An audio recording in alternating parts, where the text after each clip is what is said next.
Oral questions. Questions orales. L'honorable député d'Ottawa Sud. Monsieur le Président, la situation des isotopes médicaux est urgente.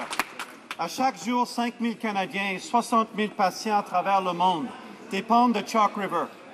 Il y a 18 mois, lorsque le premier des 3 arrêts de production imprévus ont eu lieu, le ministre disait que c'était une question de vie ou de mort.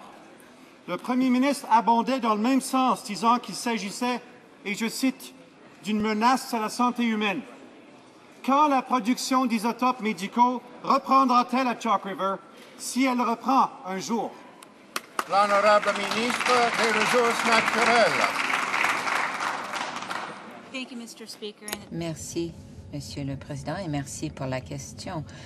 Le ACL fait savoir à la population et au gouvernement le résultat des inspections à Chalk River et fait le point sur les travaux de réparation qui pourraient être faits.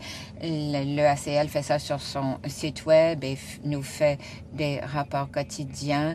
Et tout comme la semaine dernière, on nous dit que ça va prendre 3 mois au moins avant que l'on recommence à produire des isotopes. Et dans l'intervalle, on travaille avec nos partenaires commerciaux pour accroître l'approvisionnement en isotopes. Le député de Ottawa-Sud, 2 millions de personnes dépendent des isotopes et beaucoup de ces isotopes viennent de Chalk River. Le Dr Corbett a dit qu'il s'agissait d'une véritable catastrophe. Le Premier ministre n'a personne qui reste qu'il puisse blâmer, qu'il puisse congédier.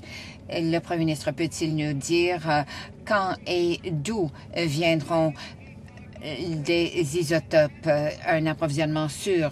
Les gens qui ont besoin de traitements médicaux, vont-ils les obtenir, oui ou non?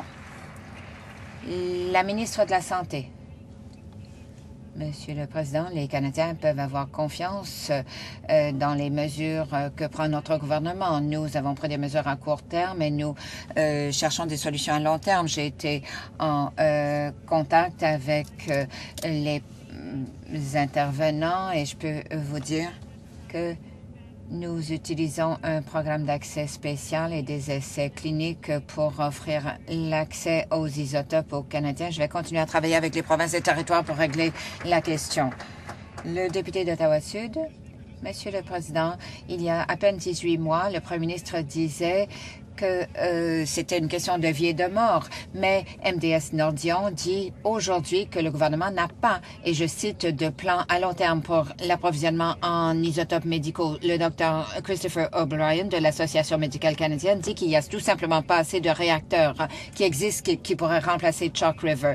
L'approvisionnement en isotopes ne répondra pas à la demande de Canada. Si c'est vraiment une question de vie ou de mort, comment se fait-il qu'on ne fait rien? Et si on doit choisir quel patient va recevoir les traitements et quel va souffrir? La ministre des Ressources naturelles, Monsieur le Président, nous prenons la question très au sérieux. Et c'est pourquoi, Monsieur le Président, peu importe le chahutage de l'autre côté, là, nous pensons que c'est important de faire savoir ceci. La situation est grave et nous avons de sérieuses préoccupations au sujet de la santé et de la sécurité des Canadiens. Nous travaillons avec nos partenaires qui produisent des isotopes médicaux, mais nous cherchons aussi des solutions pour l'avenir, un approvisionnement à long terme. Et c'est pourquoi nous avons demandé à un comité indépendant d'examiner toutes les options possibles. Et c'est beaucoup plus que ce qu'ils ont fait pendant 13 ans, 0.